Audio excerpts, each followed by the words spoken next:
Wakati tunaelekea kabisa siku ya kesho, tutakuwa pia tuna mchezo kati ya Ivory Coast na Burkina Faso. Huu mchezo nao tunautazama vipi? Yeah, this is derby ya wafu magharibi mwa Afrika.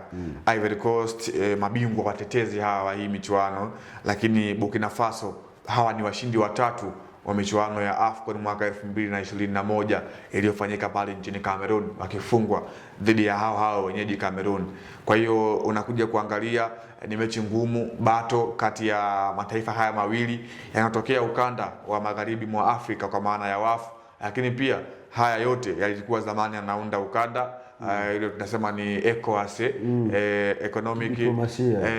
economic state of West African country, ECOWAS huko katika ukanda wa magharibi. Kwa hiyo inakwenda kuwa mechi nzuri, tunakwenda kushuhudia. Burkina Faso amekuwa ni kama vile Ruba, imekuwa ni timu ambayo haizungumzi sana, lakini amekuwa anapiga kazi kweli kweli.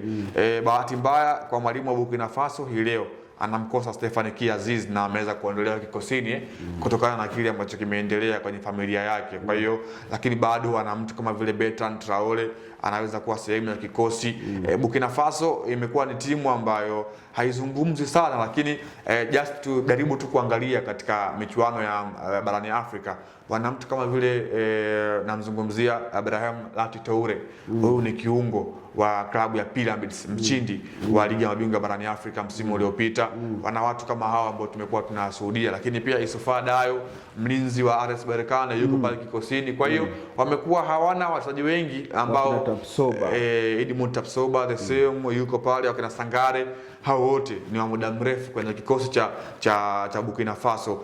Issue kubwa inakwenda kuonekana katika timu ya Ivory Coast ambayo imekuwa ina maandalizo mzuri kwenye hii michuano. Mshambuliaji wa Manchester United kwa maana ya Amad Diallo amekuwa anafanya kazi kubwa kweli, takriban kwenye kila mchezo amekuwa na wastani wa kufunga, na huyu ndio mchezaji ambaye huenda akaangaliwa sana katika mchezo wa leo. Lakini kuna watu kama vile kina Seko Fofana, Ndalango ya haya Fofana, wapo wakina Frank C katika eneo la midfielder. Hao ndio ambao imekuwa kama vile roho katika upande wa Ivory Coast, na tukumbuke hawa wote wawili wanaingia kwenye hii michuano wakiwa wana kumbukumbu ya kuweza kukutana katika historia za nyuma. Kwa hiyo kuna zile tunasema head to head, Ivory Coast amekuwa na hiyo advantage kwa kiasi fulani.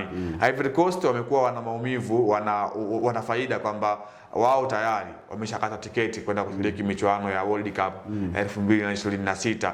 Wana hiyo advantage. So kama akifanya vizuri kwenye hii michuano ya AFCON, inaweza pia ikawa chachu ya kwenda kufanya vizuri katika michuano ya World Cup mwezi wa 6 mwaka huu huko nchini Amerika. Kwa hiyo tunakwenda kushuhudia miongoni mwa mchezo bora, mchezo ambao una hadhi ya finali kwa kiasi fulani.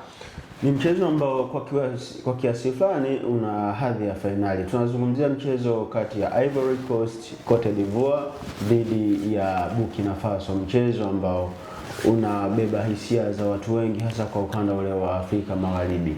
Hii ni ladha za Afrika. Mimi ni Usama Misigusama, niko na binadamu ambaye leo amevaa tai, Leopard John. Tukutane siku nyingine.